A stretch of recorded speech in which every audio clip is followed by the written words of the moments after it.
ಆತ್ಮೀಯ H16 news ಅರ್ಥಾತ್ ಹೇ ಸೀತಾರಾಮಗೆ ಸ್ವಾಗತ. ನಾನು ನಿಮ್ಮವ MI ಅಥವಾ ಮಲ್ಲಪ್ಪ ಜೋತಾವರ್. ಆತ್ಮೀಯರೇ, ನಮ್ಮ ಲೋಕಾಯುಕ್ತ ಪೊಲೀಸರು ಕೆಲಸ ಮಾಡ್ತಾ ಇದ್ದಾರೆ, ಕಷ್ಟ ನಡೀತಾ ಇದ್ದಾರೆ. ತಮಗೇನು ಒಂದು ಪವರ್ ಕೊಟ್ಟಿದ್ದಾರೆ, ಪವರ್ ನಿರ್ವಹಣೆ ಮಾಡ್ತಾ ಇದ್ದಾರೆ ಅನ್ನೋದಕ್ಕೆ ಇಲ್ಲಿ ಸಾಕ್ಷಿಗಳು ಸಾಕಷ್ಟು ಇದ್ದಾವೆ. ಒಂದು 11 ಜನ ಅಧಿಕಾರಿಗಳ ಮೇಲೆ ದಾಳಿ ಮಾಡಿದ್ದಾರೆ. ಕೋಟಿಗಳಲ್ಲೇ ಅವರ ದುಡ್ಡನ್ನು ಹೊರಗೆ ತೆಗೆದಿದ್ದಾರೆ. ಇಲ್ಲ, ಈ ಮೊದಲು ಅವರು ಯಾರು ಏನು ಅನ್ನೋದನ್ನು ನೋಡಿಕೊಂಡು ನಂತರ ಒಂದು 2-3 ಮಾತು ಮಾತಾಡ್ಬೋದೇನೋ. ಯಾಕಂದ್ರೆ ಮೊದಲು ಮಾತಾಡಿದ್ರೆ ಅದ್ರ ಮಜಾ ಇರೋದಿಲ್ಲ. ಬಟ್ ಲೋಕಾಯುಕ್ತ ಪೊಲೀಸರು ನಾವು ಹ್ಯಾಟ್ಸಪ್ ಹೇಳಬೇಕಾಗ್ತದೆ. ಯಾಕಪ್ಪ ಅಂತಂದ್ರೆ ಅವ್ರು ಮಾಡಿದ್ದು ಒಳ್ಳೆ ಕೆಲಸ ಮಾಡಿದಾರೆ. ಆದರೆ ಇವರಿಗೆಲ್ಲ ಶಿಕ್ಷೆ ಆಗ್ತದನ, ಶಿಕ್ಷೆಗೆ ಸಿಗ್ತಾರ ಅನ್ನೋದು ಒಂದು ದೊಡ್ಡ ಪ್ರಶ್ನೆ. ಅದೇನೂ ಇರಲಿ, ಶಿಕ್ಷೆ ನಂತರ ವಿಚಾರ ಮಾಡಿರಾಯ್ತು. ಯಾಕಂದ್ರೆ ಅದಕ್ಕೆ ತನ್ನದೇ ಅಂತ ಏನೇನು ಇದ್ದಾವೆ, ಗಾಲ್ ಮೇಲೆ ಏನೇನು ಇದ್ದಾವೆ, ಇವ್ರು ಹಿಡಿಯೋ ಕೆಲಸ ತಮ್ಮ ಕೆಲಸ ಮಾಡಿದ್ದಾರೆ. ಇನ್ನು ಶಿಕ್ಷೆ ಕೊಡಿಸೋ ಕೆಲಸ ಯಾರ್ದು ಅದು ಮಾಡಿದ ಉತ್ತಮ. ನೋಡೋಣ ಅದನ್ನು ಮೊದಲು ಏನು ಮಾಡಿದಾರೆ, ಯಾರು ಎಷ್ಟೆಷ್ಟು ಹೊಡ್ಕೊಂಡಿದ್ದಾರೆ, ಎಷ್ಟು ಗಂಟೆ ಮಾಡ್ಯಾರ ಅಂತೇಳಿ. ಮೋಸ್ಟ್ಲಿ ಇವರೆಲ್ಲ KS ಅಂಡರ್ದಲ್ಲಿ ಬರುತ್ತಿರೋ ಅಂತ ಕಾಣ್ತಾರೆ. ಅದು ಯಾಕೋ ಏನೋ IAS ಅಥವಾ IPS ಅಂಡರ್ದಲ್ಲಿ ಇದ್ದಂಥ ವ್ಯಕ್ತಿಗಳು ಪ್ರಾಮಾಣಿಕರಿದ್ದಾರೆ ಕಾಣ್ತದೆ. ಪಾಪ ಲೋಕಾಯುಕ್ತ ಅಡಿಯಲ್ಲಿ ಬರ್ತಾರಿಲ್ಲ ಗೊತ್ತಿಲ್ಲ. ಬಟ್ ಅದು ಹಿಡಿದು ಸಾಹಸ ಮಾಡಬೇಕಾಗಿತ್ತು, ಮಾಡಿರೋ ಒಟ್ಟು ಮಾಡಿದ್ದಾರೆ. ಅದಕ್ಕೆ ಲೋಕಾಯುಕ್ತ ಪೊಲೀಸರಿಗೆ ಮೊದಲು ಥ್ಯಾಂಕ್ಸ್ ಹೇಳ್ತಾನೆ. ಒಂದು ವಿಷಯಕ್ಕೆ ಎಂಟ್ರಿ ಮಂಜುನಾಥ್ G ಅಂತೇಳಿ ವೈದ್ಯಾಧಿಕಾರಿ, ಡಾಕ್ಟರ್ ವೈದ್ಯಾಧಿಕಾರಿ, ಹೆರಿಗೆ ಆಸ್ಪತ್ರೆ ಮಲ್ಲಸಂದ್ರ ಬೆಂಗಳೂರು ಅವರು ಮಲ್ಲಸಂದ್ರದ್ದು 1.85 1.85 ಕೋಟಿ ಮೌಲ್ಯದ ಒಂದು ನಿವೇಶನ, ಒಂದು ಮನೆ, ಒಂದು ಫ್ಲ್ಯಾಟ್. ಫ್ಲ್ಯಾಟ್ ಇಷ್ಟು ಹೊಂದಿದ್ದಾರೆ ಮನುಷ್ಯ. ಮುಂದೆ 1.39 ಕೋಟಿ ಮೌಲ್ಯದ ಚಿನ್ನಾಭರಣ, ವಾಹನಗಳು, ನಗದು ಮತ್ತು ಗೃಹೋಪಯೋಗಿ ವಸ್ತುಗಳು. ಮುಂದೆ ಇದೆಲ್ಲ ಕೊಡ್ಕೊಂಡು 3.24 ಕೋಟಿ ಆಸ್ತಿಯ ಒಟ್ಟು ಮೌಲ್ಯ. ಅಂದರೆ 3.5 ಕೋಟಿ ರೂಪಾಯಿ ಗಳಿಸ್ಕೊಳ್ಳೋಣ. ಇದಕ್ಕೆ ಏನು ಲೆಕ್ಕಪತ್ರ ಇಲ್ಲ, ಗಳಿಸ್ಕೊಂಡಿದ್ದಂಗೆ ಸ್ವಾಹಂ ಅಂತೇಳಿ. ಇನ್ನು ನಂತರ ಬರೋರು MK ಗಂಗಮರಿಗೌಡ ಅಂತೇಳಿ ಸರ್ವೆ ಮಾಡೋಂಥ ವ್ಯಕ್ತಿ, KIADB ಬೆಂಗಳೂರು. ಇವ್ರದ್ದು ಏನಪ್ಪ ಅಂತಂದ್ರೆ 3.58 ಕೋಟಿ ಮೌಲ್ಯದ 2 ನಿವೇಶನಗಳು, 2 ಮನೆ, 2 ಎಕರೆ ಕೃಷಿ ಜಮೀನು. ಅದ್ರ ಜೊತೆಗೆ 1.8 ಕೋಟಿ ಮೌಲ್ಯ ಚಿನ್ನಾಭರಣ, ವಾಹನಗಳು, ನಗದು ಮತ್ತು ಗೃಹೋಪಯೋಗಿ ವಸ್ತುಗಳು. ಒಟ್ಟು 4.66 ಕೋಟಿ ಆಸ್ತಿ ಒಡೆಯ ನಮ್ಮ ಈ MK ಗಂಗಮರಿಗೌಡ. ಇನ್ನು ನಂತರದ ಬರೋರು N ಚಂದ್ರಶೇಖರ್ ಅಂತೇಳಿ ಸಹಾಯಕ ನಿರ್ದೇಶಕ, ಕೃಷಿ ಇಲಾಖೆ, ಹೊಳಲ್ಕೆರೆ, ಚಿತ್ರದುರ್ಗದವರು. ಹೊಳಲ್ಕೆರೆ ಅವರು ಅಟ್ಯಾಕ್ ಮಾಡಿದಾಗ ನಮ್ಮ ಲೋಕಾಯುಕ್ತ ಪೊಲೀಸರು 4.2 ಕೋಟಿ ಮೌಲ್ಯದ 4 ನಿವೇಶನ, 4 ಮನೆ, 15 ಎಕರೆ 8 ಗುಂಟೆ ಕೃಷಿ ಜಮೀನು ಇಷ್ಟೆಲ್ಲ ಹೊಂದಿದ್ದಾರೆ. ಅದ್ರ ಜೊತೆಗೆ 1.12 ಕೋಟಿ ಮೌಲ್ಯ ಚಿನ್ನಾಭರಣ, ವಾಹನಗಳು, ನಗದು ಮತ್ತು ಗೃಹೋಪಯೋಗಿ ವಸ್ತುಗಳು. ಮತ್ತು ಎಲ್ಲ ಕೂಡಿಸಿ 5.14 ಕೋಟಿ ಆಸ್ತಿಯ ಒಟ್ಟು ಮೌಲ್ಯ. ಇಷ್ಟು ಇವ್ರು ಗಳಿಸ್ಕೊಂಡಿದ್ದಾರೆ.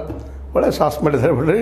ಇನ್ನು KH ಜಗದೀಶ್ ನಾಯ್ಕ್ ಅಂತೇಳಿ ಸಹಾಯಕ ಇಂಜಿನಿಯರ್, KRIDL ದಾವಣಗೆರೆ ಅವರು, ಮಿಡ್ಲ್ ಕರ್ನಾಟಕ ದಾವಣಗೆರೆ ಸಿಕ್ಕಂಥವ್ರು. ಇವ್ರದ್ದು 1.55 ಕೋಟಿ ಮೌಲ್ಯದ 5 ನಿವೇಶನ, 3 ಮನೆ, 17 ಎಕರೆ ಕೃಷಿ ಜಮೀನು, 48.82 ಲಕ್ಷ ಮೌಲ್ಯದ ಚಿನ್ನಾಭರಣ, ವಾಹನಗಳು, ನಗದು ಮತ್ತು ಗೃಹೋಪಯೋಗಿ ವಸ್ತುಗಳು.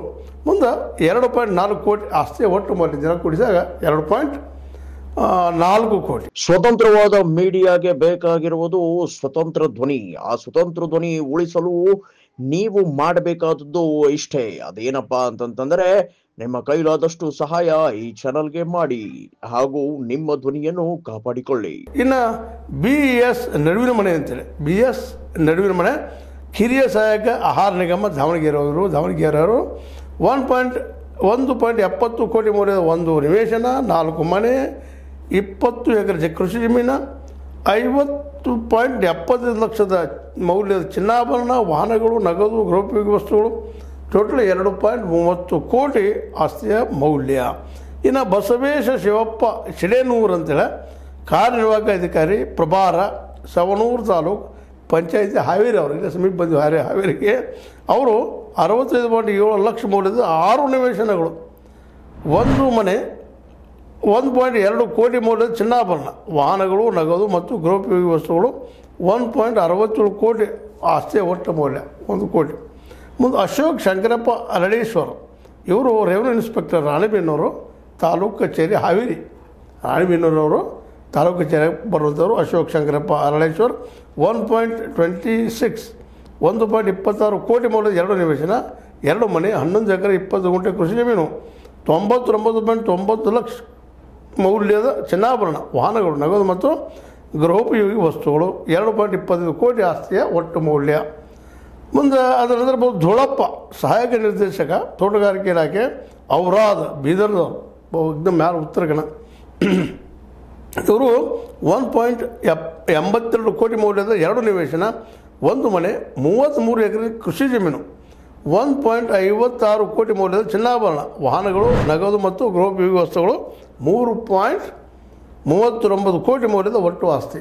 ಇಷ್ಟು ಮಾಡಿಕೊಂಡ್ರು. ಮುಂದೆ ಲಕ್ಷ್ಮೀನಾರಾಯಣ್ ಪಿ ನಾಯಕ್ ಅಂತೇಳಿ RTO ಸಾರಿಗೆ ಇಲಾಖೆ ಉಡುಪಿ 47.50 ಲಕ್ಷ ಮೌಲ್ಯದ 3 ನಿವೇಶನ 3 ಮನೆ ಮುಂದೆ 1.73 ಕೋಟಿ ಮೌಲ್ಯದ ಚಿನ್ನಾಭರಣ ವಾಹನಗಳು ನಗದು ಮತ್ತು ಗೃಹೋಪಯೋಗಿ ವಸ್ತುಗಳು 2.21 ಕೋಟಿ ಆಸ್ತಿಯ ಒಟ್ಟು ಮೌಲ್ಯ. ಇನ್ನು ಚೇತನ್ ಅಂತೇಳಿ ಕಿರಿ ಇಂಜಿನಿಯರ್ KBJNL ಕಮಟಗಿ ಬಾಗಲಕೋಟೆ ಅವರು ಬಾಗಲಕೋಟೆ ಬಂದಿರೋ ಸಣ್ಣಗೆ ಅಲ್ಲಿ 1.20 ಕೋಟಿ ಮೌಲ್ಯದ 3 ನಿವೇಶನ 1 ಮನೆ 5 ಎಕರೆ 20 ಗುಂಟೆ ಕೃಷಿ ಜಮೀನು 47.22 ಲಕ್ಷ ಮೌಲ್ಯದ ಚಿನ್ನಾಭರಣ ವಾಹನಗಳು ನಗದು ಮತ್ತು ಗೃಹೋಪಯೋಗಿ ವಸ್ತುಗಳು.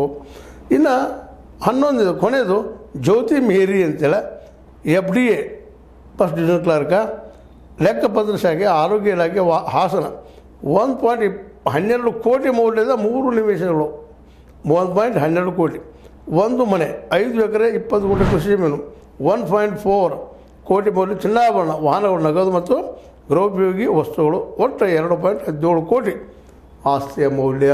ಹಿಂಗೆ 11 ಮಂದಿ ನಡೆದಾರೆ ನಮ್ಮ ಲೋಕಾಯುಕ್ತರು. ಭಾಳ ಒಳ್ಳೆಯ ಕೆಲಸ ಅದ. ಇನ್ನೂ ಭಾಳಷ್ಟು ಇದ್ದಾರೆ. ಆಮದು ಬೇರೆ ಸ್ವಾಮಿದೇನೋ ತೆರೆ ಮೇಲೆ ಬಂದಂಥದ್ದು ಹಾಲಿನ ಪದಲು ಅಂತಾರಲ್ಲ ಹಂಗೆ ಕೆನೆ ಪದರ ಬಂದಿದ್ದೆ. ಇನ್ನೂ ಭಾಳಷ್ಟು ಜನ ಇದ್ದಾರೆ. ಭಾಳಷ್ಟು ಗಳಿಸ್ಕೊಳ್ತಾ ಇದ್ದಾರೆ. ಗಳಿಸಲಿ, ಆದರೆ ಪ್ರಾಮಾಣಿಕವಾಗಿ ಗಳಿಸಿದೇನು ಪ್ರಶ್ನೆ ಇಲ್ಲ. ಇಲ್ಲಿ ಏನಪ್ಪ ಸರ್ಕಾರದಿಂದ ಅಧಿಕಾರ ಕೊಟ್ಟಿರ್ತದೆ ಇವರಿಗೆ, ಆ ಅಧಿಕಾರ ದುರುಪಯೋಗ ಮಾಡ್ಕೊಂಡು ಗಳಿಸ್ತಾ ಇದ್ದಾರೆ. ಇದು ಈ ಬರೀ KS ಸಣ್ಣ ಪುಟ್ಟ ಅಧಿಕಾರ ಅನ್ಬೋದು. ಇದು ಇನ್ನು ದೊಡ್ಡ ದೊಡ್ಡ ಅಧಿಕಾರಿಗಳು ನೋಡಿದ್ರೆ ಹೆಂಗೆ ಆಗ್ಬೋದು. IAS ಅದ್ರ ಜೊತೆಗೆ IPS ಫಾರಿನ್ ಸರ್ವಿಸ್ ಮಾಡುವಂಥ ಮಂದಿ ಇವ್ರನ್ನ ಅಂದರೆ ಈ ರಾಜಕಾರಣಿಗಳನ್ನು ನೋಡಿರಿ ಎಲೆಕ್ಷನ್ ಆಗಿ ಒಳಗೆ ಹೋಗ್ತಾರೆ, ಇವು ಹೊರಗೆ ಬರ್ತಾರೆ 5 ವರ್ಷ 10 ಕೋಟಿ 20 ಕೋಟಿ 30 ಕೋಟಿ 40 ಕೋಟಿ ಆಗ್ತಾರೆ. ಎಲ್ಲಿ ಹೆಂಗೆ ಆಯ್ತು ಏನು ಇದನ್ನು ಯಾವಾಗ ತನಿಖೆ ಆಗೋದು, ಯಾರ ಹುಡುಗಿ ತೆಗೆಯೋರು ಇದನ್ನೆಲ್ಲ ಅಂತ ಅಂದ್ರೆ ನಾವು ಯಾಕೆ ಈ ಮಾತನ್ನು ಚರ್ಚೆ ಮಾಡ್ಬೇಕಾಯ್ತು ಇವತ್ತಂದ್ರೆ ಇದನ್ನು ರಿಪೋರ್ಟ್ ಬಂದಿದ್ದು ನಿಮ್ಮ ಜೊತೆಗೆ ಹಂಚ್ಕೊಂಡಿವಿ. ಅದನ್ನು ಪಾಪ ಇಲ್ಲೂ ಏನಪ್ಪ ಅಂದ್ರೆ ದೊಡ್ಡ ಮೀನು ಸಣ್ಣ ಮೀನು ಭೇಟಿ ಹಿಡಿದಂಗೆ ಸಣ್ಣ ಸಣ್ಣ ಅಧಿಕಾರಿಗಳು ಭೇಟಿ ಹಿಡಿದಾರೆ. ಇವರು ಲೋಕಾಯುಕ್ತರು ಪಾಪ ಈ IAS ಅಧಿಕಾರಿನ ಮತ್ತು ಯಾರು ಹಿಡಿದಕ್ಕೆ ಹೋದ್ರೆ ಅವರು ಅಲ್ಲೇ ಅವ್ರ ಮುಂದೆ ವೀಕ್ ಆಗ್ತಾರೆ. ನಮ್ಗೆ ಗೊತ್ತಿದ್ದ ವಿಷಯ ಅದ, ಎಲ್ಲರಿಗೂ ಗೊತ್ತಿದ್ದಂಥ ವಿಷಯ ಅದ. ಇದು ಇಷ್ಟಾದರೂ ಮಾಡಿದಾರಲ್ಲ ಸಮಾಧಾನ ಮಾಡ್ಕೊಳ್ಳೋ ನಾವು ಇಲ್ಲಂತಲ್ಲ. ಅದು ಇದಕ್ಕಿಂತ ಹೆಚ್ಚಿಗೆ ಆಳವಾಗಿ ಭ್ರಷ್ಟಾಚಾರ ಬೇರೂರಿದ, ಅದರಲ್ಲೂ ಅಧಿಕಾರಶಾಹಿ ಜನ ಈ ದೇಶದ ಅರ್ಥವ್ಯವಸ್ಥೆ ಹಾಳಾಗೋದಕ್ಕೆ ಭಾಳ ಪ್ರಮುಖವಾದ ವ್ಯಕ್ತಿಗಳು ಅನ್ನೋದನ್ನು ಮರಿಲಾರ್ದ ಈ ಒಂದು ಈಗ ಸಿಕ್ಕಂಥ ಅಟ್ಲೀಸ್ಟ್ ಇವರಿಗಾದರೂ ಇವ್ರನ್ನ ಎನ್ಕ್ವೈರಿ ಮಾಡಿಸಿ ನಿಜವಾಗಿ ಇವರು ತಪ್ಪಿತಸ್ಥರಿದ್ದರೆ ಶಿಕ್ಷೆ ಕೊಡಿಸುವಂಥ ಕೆಲಸವನ್ನು ಸರ್ಕಾರ ಮಾಡಬೇಕು. ಅದನ್ನು ಅಂದಾಗ ಭಯ ಹುಡ್ತದೆ, ಇಲ್ಲ ಭಯ ಹುಟ್ಟುವುದಿಲ್ಲ. ಯಾಕಂದ್ರೆ ಅಲ್ಲಿ ಇರೋ ಕೊಟ್ಟು ಅಡ್ಜಸ್ಟ್ಮೆಂಟ್ ಮಾಡಿಕೊಂಡು ಎಲ್ಲ ಕಡೆ ಅಡ್ಜಸ್ಟ್ಮೆಂಟ್ ಪೊಲಿಟಿಕ್ಸ್ ನಮಗೆ ಯತ್ನಾಳ್ ಹೇಳಿದಂಗೆ ಎಲ್ಲ ಕಡೆ ಅದ. ಇದು ಕೇವಲ ಈ BJP ಸರ್ಕಾರದಲ್ಲಿ ಒಂದಲ್ಲ, ನಮ್ಮಲ್ಲಿ ಕಾಂಗ್ರೆಸ್ಸಲ್ಲಿ ಹೋದ ಮತ್ತು ಇನ್ನುಳಿದ ಯಾವುದೇ ಸರ್ಕಾರ ಇದ್ದು ಸಹ ಅಡ್ಜಸ್ಟ್ಮೆಂಟ್ ಏನು ಕೊಟ್ಟು ಬ್ಯಾಗ್ ಕೊಟ್ಟರಪ್ಪ ಅಂದ್ರೆ ನೀವು ಚುಪ್ ನಾವು ಚುಪ್. ಈಗಂತ ಪಾಪ ನಮ್ಮ ಈ ಒಂದು ಲೋಕಾಯುಕ್ತದ ಪೊಲೀಸರು ತಮ್ಮ ಕೆಲಸ ಮಾಡಿದ್ದಾರೆ ಪ್ರಾಮಾಣಿಕವಾಗಿ ನಾವು ತಿಳ್ಕೊಳ್ಳೋಣ. ಯಾಕಂತಂದ್ರೆ ಈ ಇದನ್ನು ನಂಬಬೇಕಾಗ್ತದೆ ಜೀವನದಲ್ಲೇ. ಇಷ್ಟು ಹುಡುಕಿ ಕೊಟ್ಟಿದ್ದಾರೆ ಅವರು. ಇನ್ನು ಅವ್ರನ್ನ ತಪ್ಪಿತಸ್ಥರನ್ನ ಶಿಕ್ಷೆ ಕೊಡಿಸುವಂಥದ್ದು ಅವ್ರಿಗೆ ಯಾಕೆ ಕೊಡಿಸ್ಬೇಕಪ್ಪ ಅಂತಂದ್ರೆ ಮುಂದಿನ ಅಧಿಕಾರಿಗಳಿಗೆ ಭಯ ಹೊಡ್ತದೆ. ಮತ್ತು ಇನ್ನೊಂದು ತಿಳ್ಕೊಳ್ಳಿ, ಇದನ್ನು ಆಳದಿರೋರ ಪಕ್ಷದವರಾಯ್ತು ವಿರೋಧ ಪಕ್ಷದವರಾಯ್ತು ಈ ಅಧಿಕಾರಿಗಳು ಹಂಚುಬರ್ಗರಿರ್ತಾರೆ. ಇವ್ರು ಸ್ವಲ್ಪ ನೀವು ಸರಿಯಾಗಿ ನೀವು ಟಚ್ ಅಪ್ ಕೊಟ್ಟು 1-2 ಶಿಕ್ಷೆ 1-3 ಮಂದಿ ಶಿಕ್ಷೆ ಆಯ್ತು ಅಂದ್ರೆ ಇವ್ರು ಭ್ರಷ್ಟ ಬಿಟ್ಟು ಬಿಡ್ತಾರೆ. 1-2 IAS ಅಧಿಕಾರಿಗಳು 1-4-5 KS ಅಧಿಕಾರಿಗಳು ಶಿಕ್ಷೆ ಆಗ್ಬೇಕು ಅವರಿಗೆ. ಮತ್ತು ಸುಮ್ಮನೆ ಒಂದಿಟ್ಟು ಸಸ್ಪೆಂಡ್ ಮಾಡಿ ಮಧ್ಯೆ ಅಂತಲ್ಲ, ಕಾನೂನು ಅಡಿಯಲ್ಲಿ ಸಿಕ್ಕ ಕಾನೂನನ್ನು ಅವ್ರು ಶಿಕ್ಷೆ ಕೊಡಿಸೋಂಥ ಒಂದು ವ್ಯವಸ್ಥೆ ಮಾಡಿದರೆ ನಿಶ್ಚಿತವಾಗಿ ಇದು ಕಂಟ್ರೋಲ್ ಬರ್ತದೆ, ಬರೋದಿಲ್ಲ ಅಂತಲ್ಲ. ಯಾಕಂದ್ರೆ ರಾಜಕಾರಣಿಗಳಿಂದ ಹೆಚ್ಚು ಅಂಜವ್ರು ಯಾರಪ್ಪ ಅಂದ್ರೆ ಅಧಿಕಾರಶಾಹಿ ವರ್ಗದವ್ರು. ಯಾಕಂದ್ರೆ ಅವ್ರ ಲೈಫ್ ಹೋಗ್ತದೆ ರೀ, ಲೈಫ್ ಆ ನೌಕರಿ ಮೇಲೆ ಇರ್ತದೆ. ಆ ನೌಕರಿನ ಹೋಯ್ತಂದ್ರೆ ಶಿಕ್ಷೆ ಆದ ನೌಕರಿ ಹೋಗ್ತದೆ, ನಾಳೆ ಬದುಕೇನವರು. ಅದಕ್ಕೆ ಅವ್ರು ಅನಿಸ್ತಾರೆ ಆ ಕೆಲಸ ಅಟ್ಲೀಸ್ಟ್ ನಮ್ಮ ಸಿದ್ದರಾಮಯ್ಯ ಸರ್ಕಾರ ಮಾಡಲಿ. ಮತ್ತು ಇವತ್ತು ಅವ್ರಿಗೆ ಗೊತ್ತಿರ್ತದೆ ಗೊತ್ತಿಲ್ಲದೇನು ಸುದ್ದಿ ಅಲ್ಲ ಇವೆಲ್ಲ ಈಗಾಗಲೇ ಮುಟ್ಟಿರ್ತಾವೆ, ಅವ್ರಿಗೂ ರಿಪೋರ್ಟ್ಸ್ ಹೋಗಿರ್ತಾವೆ, ಅವರು ಇಂಟೆಲಿಜೆನ್ಸ್ ರಿಪೋರ್ಟ್ ಕೊಟ್ಟಿರ್ತಾರೆ, ತೊಗೊಂಡಿರ್ತಾರೆ. ಅವ್ರು ಇಂಥವ್ರಿಗೆ ಶಿಕ್ಷೆ ಕೊಡಿಸೋದು ದಿಶೆಯಲ್ಲಿ ಏನಾದ್ರು ಮಾಡೋಕ್ಕೆ ಸಾಧ್ಯದನ? ಸುಮ್ಮನೆ ಒಂದೇನೋ ಲೋಕಾಯುಕ್ತೋ CID ಮತ್ತೊಂದು ನೇಮಿಸಿ ಅವ್ರು ಹಿಡಿದ ಒಂದು ತೋರಿಸಿ ಹಂಗೆ ಮಾಡಿ ಮಾತಾಡ್ಕೊಂಡು ರೊಕ್ಕ ಕಸೋಡು ಮಾತಾಡೇ ಕೂಡಿಸುವಂಥದ್ದಾಗಬಾರ್ದು. ಎಲ್ಲ ದಿಶೆಯಲ್ಲಿ ಒಂದಿಷ್ಟು ಹೊಸ ವಿಚಾರ, ಹೊಸ ಚಿಂತನೆ ಬರಲಿ ಮತ್ತು ಭ್ರಷ್ಟಾಚಾರ ಕಡಿಮೆ ಆಗಲಿ ಅನ್ನೋ ದಿಶೆಗಾಗಿ ಮಾತು ಹೇಳಿದ್ವಿ. ಮೋಸ್ಟ್ಲಿ ಈಗ ನಾ ಏನು ಹೆಸರು ಓದಿದ್ದಿಲ್ಲ, ಇಟ್ಟು ರೆಕಾರ್ಡ್ಗೆ ಯಾರೋ ಒಬ್ಬರಿಗೆ ಶಿಕ್ಷೆ ಆಗ್ತಿದೆ ನೋಡೋಣ ಮುಂದಿನ ಒಂದು ಇಷ್ಟು ದಿನಗಳಲ್ಲೇ ಅಂತ ಹೇಳ್ತಾ, ಇದು ನಿಮಗೆ ಲೈಕ್ ಆಗಿರ್ಬೋದು. ಲೈಕ್ ಮಾಡಿ, ಶೇರ್ ಮಾಡಿ, ಕಮೆಂಟ್ ಮಾಡಿ, ಜೊತೆಗೆ ಸಬ್ಸ್ಕ್ರೈಬ್ ನಿಲ್ಲಿಸಬೇಡ್ರಿ. H60 ನ್ಯೂಸ್ ಅರ್ಥ ಸಿದ್ದರಾಮಯ್ಯ ಸತ್ಯ ಕೈಗೊಂಡು ಬಂದಿಲ್ಲ.